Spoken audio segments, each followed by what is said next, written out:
Dear students, today we are going to discuss about one of the very significant texts which is in your syllabus, that is slavery in the civilized British government under the cloak of Brahmanism. Originally published as Gulamgiri, Jyotirao Phule. In this I have covered introduction and these initial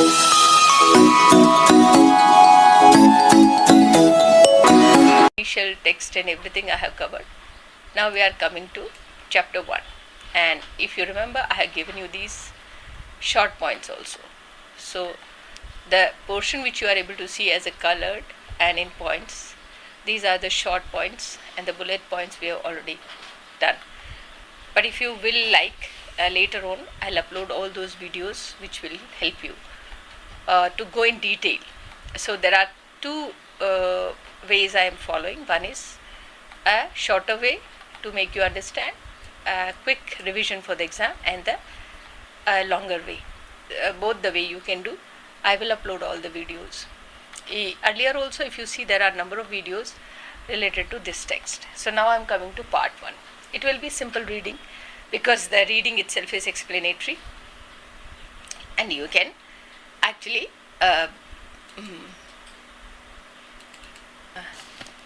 let me just make it a little, I think it's okay. So let's come to chapter 1, part 1. As we all know, this is in the form of question answer. So chapter 1 is Brahma Aryalok. Let me take this red color. Right. So Brahma origin Saraswati, the Iranian or the Aryan. Dondiba is asking questions. The kind-hearted British, French and other governments in Europe collectively abolished slavery in their empire, and thus transgressed the fiats of Brahmadeva. For it is said in Manusmriti that Brahmadeva created the Brahmin from his mouth and the Shudras from his feet and originated them to serve the Brahmin eternally. So the origin of this humans through the Brahma. So according to Manusmriti, Brahma created all the human beings, and from the mouth of the Brahma, Brahmins are created, and from the feet of Brahma, Shudras are created. Jyotirao, you say that the British and the other European government banned slavery in their respective kingdom and thus transgressed the fiat of Brahmadeva. Many races like English live upon the surface of this earth, from which part of the Brahmadeva's body these races created according to Manusmriti. Dondiba. To this all the learned and unlearned Brahmins answer in one voice, and there is no reference to the English and other people races in Manusmriti, they being based and vicious. Jyotirao. Do you then think that there are no base and vicious Brahmins here? Dondiba. A careful scrutiny would reveal that more base and vicious people are found among the Brahmins than among all other people. Jyotirao. How could a reference to such base and vicious Brahmins be found in Manusmriti? Dondiba. Which only proves that the theory regarding the creation of the Brahmin and the other forms and differentiate limbs of the Brahma's body must be wrong, as it does not apply to all men. Jyotirao.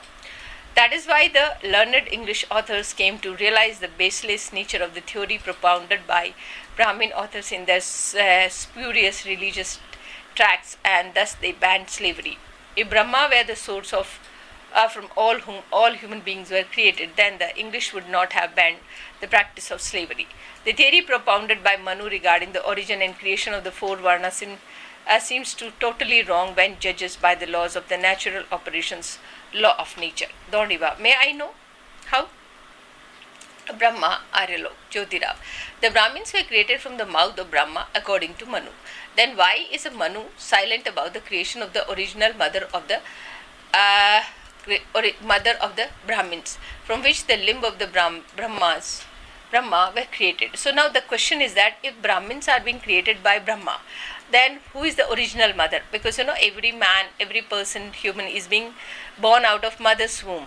So then the question is that where is the original mother, or the mortal mother, the mother who is giving birth to the child?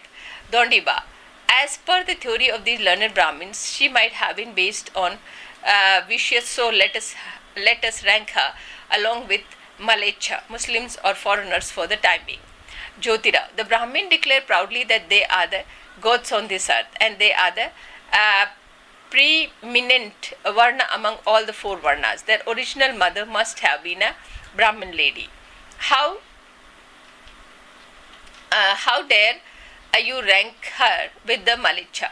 How would she stand the stench of wine and beef?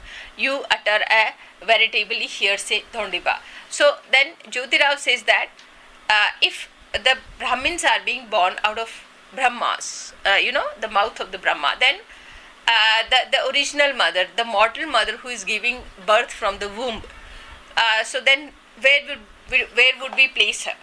Is she coming from Malicha, or that is the lower community? Dhondiba. Sir, if you have declared openly in public meeting that the original ancestor of Brahmins, the venerable Rishi, were in the habits of killing cows and enjoy delicacies prepared from the beef on the occasion of the death anniversaries, how then can you say that the original mother would not relish beef? It would be distasteful for her to eat beef. Please wish a long life for the British Raj here. You will then find that most of the so-called devout Brahmins will favor the English rulers, devour the leftover of the beef preparation and the tables, not giving a remote chance to butlers to partake them. Most Mahar butlers are already grumbling, albeit secretly, against the Brahmins, beef eaters. Manu himself has preferred to remain silent about the original creation of the original mother of the Brahmins. You should blame Manu squarely for it. Why then do you blame me for uttering a hearsay? Please continue. Jyotirao. As you please, sir.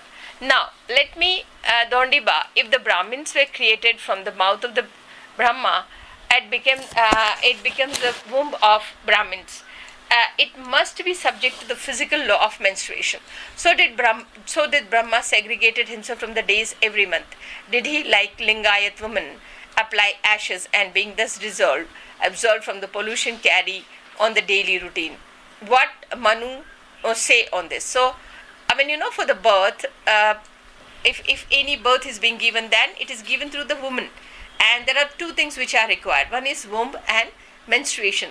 So if Brahma is giving birth to Brahmins from the mouth, then his mouth must be menstruating. And menstruation is considered to be impure blood. So how could, impure blood can produce a pure community like Brahmins? Dhondiba. No, answer is the origin creator of the Brahmin. How can he approve of the practice of the Lingayat woman? Because the Brahmin abhor the Lingayat, as their women folk do not observe the regulation of monthly segregation of 16 days in a month. Who then was looking after the domestic chores in his household? What else has Manu to say on this? Jyotirao. Just reflect little, Dhondiba. If the four Varna were created from the mouth, hand, thighs and feet respectively of the Brahma, then these four limbs may be termed as the respective vagina. Thus, Brahma would have to be segregated for 16 days in a month. Who then was looking after the domestic core in this household? What Manu says on this? Generally, in Indian society, it is one of the practices being practiced in households that when a woman is menstruating, she is not being allowed to touch any chore work, the household work. She is being not allowed to enter in the kitchen, and she cannot perform all the domestic works because it is considered to be impure. So this is the question Jyotirao is asking, that if the woman, if the woman is being excluded from the household work on the pretext of her menstruation time period and impurity, the notion, then who else would be doing the household work? Dodiba, unfortunately, nothing. Jyotirao. If the Brahmin was conceived in the mouth of the Brahma, where did the fetus grow? In which limb of the Brahmin did? Brahma Aryalok. For 9 months. Does Manu say anything about that? Jyotirao. Does Manu say anything about how Brahma fed the Brahmin infant? Did he breastfeed or bottle feed? So, these are all the little questions associated with the birth of the child and care of the child. So, when the moment a child is being born, the breastfeed is required or bottle feed is required to survival of the child, infant. And when the child is being born, before the birth, the child is in the womb, and that is in the uterus. So, if the Brahma is giving birth from the mouth, then where is the uterus? Does Brahma having uterus in his mouth? These are the questions being asked by Jyotiba. It is known that Savitri was Brahma's wife. Why then did he take upon himself the cumbrous responsibility of carrying the fetus in his mouth for 9 months and also giving birth to it and bringing it up subsequently? It appears very strange indeed. So then the next question is, because Brahma's wife is Savitri and women are biologically being assigned as a task for giving birth. So the question is, if Savitri is there, she would have given birth to children. Why Brahma himself has taken the responsibility, being a man? How could he give birth from the mouth, arms, thighs and foot? So Dondiba, 3 of his 4 mouths were free from his encumbrance. How then did the important Brahma like such childish game to make believe? Jyotirao, if we call him important, then how did he seduce his own daughter Saraswati, the goddess of wisdom? That is why he was known as Brahma, the daughter seducer. Because of this wild deed, he is not worshipped by anywhere. So, this saying is this practice is very prevalent, that Brahma's temples we don't find many temples of Brahma, and we do not find Brahma is generally worshipped, because there is one famous temple in Pushkar. Apart from that, there are not many temples related to Brahma. So that is also one of the reasons that he is known as a daughter seducer, and that might be the reason that he is not being worshipped commonly. Dondiba, if Brahma indeed had 4 mouths, then he ought to have 8 breasts, 4 navels, 4 urethras and 4 anus. But nothing authentic is mentioned anywhere about this. Is it also written in the Brahma Purana scripture that through Shesha Shreya Vishnu who lies recumbent on the serpent Shesha and had Lakshmi as his consort? How did he create this 4-mouthed child, Brahma, for his navel? Shesha Shreya Vishnu also land in the same quandary as Brahma, Jyotirao. It can be started after due deliberation that the Brahmins were the native of Iran or Persia, which is beyond the Arabian Sea. Many English authors have put forth the theory in the book and also authenticated in that the Brahmins were then called Iranians or Aryans. Hordes of these marauding Aryan invaded many kingdoms in India many times and created chaos and confusion in these kingdoms. Later on, Brahma succeeded Vamana as their chieftain. He was very obdurate. He conquered our ancestors here and enslaved them, turned them into a vassal. He promulgated many iniquitous regulations as to create a permanent rift between the Aryan and the conquered natives. After Brahma's death, the Aryan came to be known as Brahmins, superseding their old name Aryans. After, like Manu, who succeeded Brahma later on, were anxious to maintain the sanctity of many imaginary stories about the Brahma, investigating them within a divine will and grace and view to impressing the pliable mind of the conquered people. The fiction about Sheshashreya is of a piece and such composition in due course. The Brahmin collect these imagery stories in book form. The effeminate Narada Muni tried to impress sanctity of these spurious books on the minds of gullible slaves natives, resulting in further glorification of Brahma. To trace the origin of the Shai,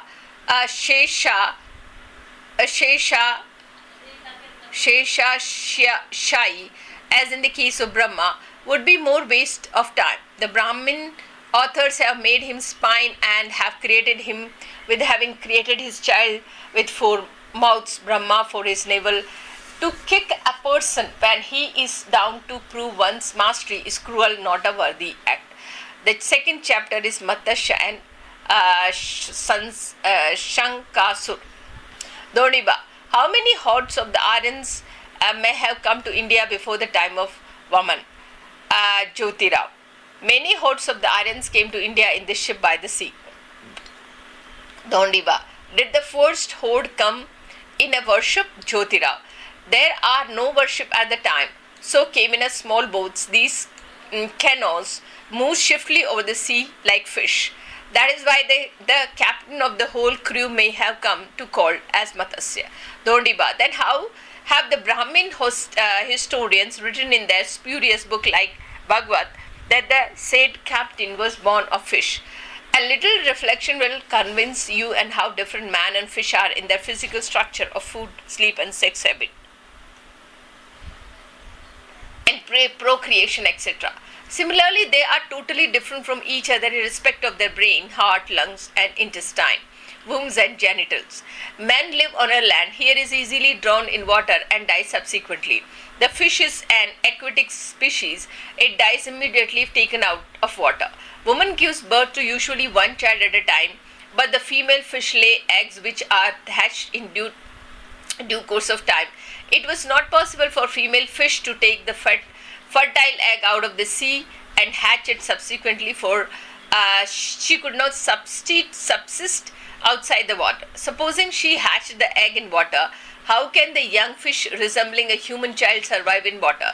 Supposing she hatched the egg in water, how can the young fish resembling a human child survive in water? Someone may put forth a novel theory that some expert human diver may have dived into the sea, identified the fertile egg containing the fish embryo resembling a human embryo, and brought it safely on land. Granted it was so, what clever man must have brought out a human body out of fertile fish egg? There are many famous medical doctors in Europe and America these days who doubt if any one of these experts doctors would vouchsafe to bring forth a living fish out of the fertile fish egg. What clever immortal fish may have informed the expert human diver of the presence of the said fertile egg at the bottom of the sea? And how could the human diver understand the language of the fish messenger? Many such doubts and questions remain unanswered even after pursuing the spurious books of the Brahmins. So we shall be justified in concluding that some cunning Brahmin may have interpolated these fictions in their ancient scripture at a later, but the better to serve their interest. Dondiba. Where did the captain of the Matsya horde land along with his crew? Jyotirao. He came to India across the western Arabian Sea and disembarked at a port on the western coast. What did he do on disembarking? He killed a chieftain, Kshatrapa, a Shankarsur by name, and usurped his kingdom. It was under the control of the Aryan until the death of the Matsya captain. When Matsya died, the followers of the subject of Shankarsur launched a terrific attack on the Matsya hordes. Dondiba. What was the result? The Matsya hordes was vanquished and took to their heels. They then hid themselves in thick on the mountainside to save themselves from the pursuing various followers of the Shankasur. Just then another Arya horde from land, Iran, came in boast over the western sea and landed at the said port. These boast Kachavas were slightly bigger than canoes and hence used to move over the waters like tortoise. Hence the captain of the hordes was nicknamed as Kacha. So this second chapter is the story of how the Matsya king is born, and there are scientific questions are being imposed that how could a fish can give birth to a human child, because human and fish, they live in a different environment. Human is not aquatic animal, and a fish is not a land creature. So these are the practical questions are being asked based on the science. This is what Jyotirao is trying to bring scientific perspective behind these old stories, which are related to the origin of the Kachava king and all the Avtaras. So Kacha, gods on earth or lords of the earth, Kshatriya Dvija king, Kashyapa, mountain on the back of the Kacha. Dondiba. A careful consideration will reveal to us that there are some points of difference between fish and tortoise, but there are many similarities between them regarding their aquatic nature, laying their eggs in water and subsequently hatching them also. It is written in the book like the Bhagavad that Kacha was born of a tortoise. We may not waste our precious time in pursuing the line of thinking because it resembles the theory regarding the fish, their eggs, and which has been exploded earlier. So I would like to know how Kacha did a disembarking at the said port. Jyotirao. Kacha drove away from these Kshatriya who had besieged the hordes of Matsya. He deliberated own people, called himself God on earth or king of that region, and revealed it. Kacha, gods on the earth or lords of the earth. Dondiba. Where did the Kshatriya drive away by Kacha go? They were terrified by the news of the arrival of the second horde of the Aryan from Iran, and shouting, the Dvija have come, the Dvija have come. They crossed the mountain and followed the chieftains Kashyap. The Kacha descendants and mountain, he had a mountain at his back and continued to harry Kshatriyas in Kashyapa king as a reinforcement from the Iran kept on assisting him. Kashyapa tried his level best to recapture the mountain from the Kacha, but the Kacha foiled all the attempts of Kashyapa, who could not retain control of the mountain, which was his back, till his death. Nor did he retreat a single step from battlefield. Now we come to the fourth. These are the stories, which are associated with the origin of the gods and the stories behind their birth. So here we find that most of the time Dondiba is asking questions and Jyotirao is trying to give answers on the basis of scientific facts. If any theory associated with the birth and which seems to be unscientific, the effort is to find the scientific answer related to that. So now we come to the four: Narsimha, Hiranyakashyapa, Prahlad, Vipra, Virochan, Bali, Vaman. Dondiba, who succeeded Varaha as a chieftain of the Dvija. Narsimha, Dondiba. How was he by temperament? Jyotirao. Narsimha was greedy, double-dealing, treacherous, cunning, dangerous, cruel and heartless. He was strongly built. Dondiba, what did he do? What did he achieve? Jyotirao. He began to plot the murder of Hiranyakashyap. He was convinced that unless Hiranyakashyap was murdered, he would not be able to obtain his kingdom. In order to accomplish his wicked desire, he tried to imbibe upon the impersonable mind of his prince Prahlad through the instrumentality of Dvija tutor the basic tenets of his own religion. Narsimha, Hiranyakashyap, Prahlad, Varaha, Virochan, Bali. With the result of that, Prahlad totally neglected the ownership of Hara, his family deity. Hiranyakashyapa then tried to persuade Prahlad in various ways to worship his family deity, but not to avail. The Narsimha was secretly brainwashing Prahlad. Narsimha played upon the pliant mind of the minor prince, corrupted it, and persuaded him in devious ways to murder his own father. But the young prince was mostly unwilling to do his bidding. So he disguised himself as a fierce lion, painted his body to bright pigment like the tigers in Muslim tajiyas, flourishing his long, sharp fangs and supporting a long beard.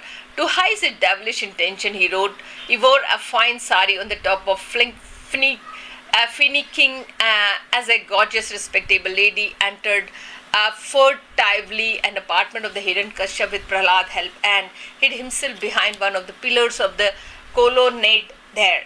Being thoroughly exhausted after a strenuous day by day's busy administrative schedule, Hiranyakashipu repaired in evening to his private apartment and had just inclined on his bed for much needed rest.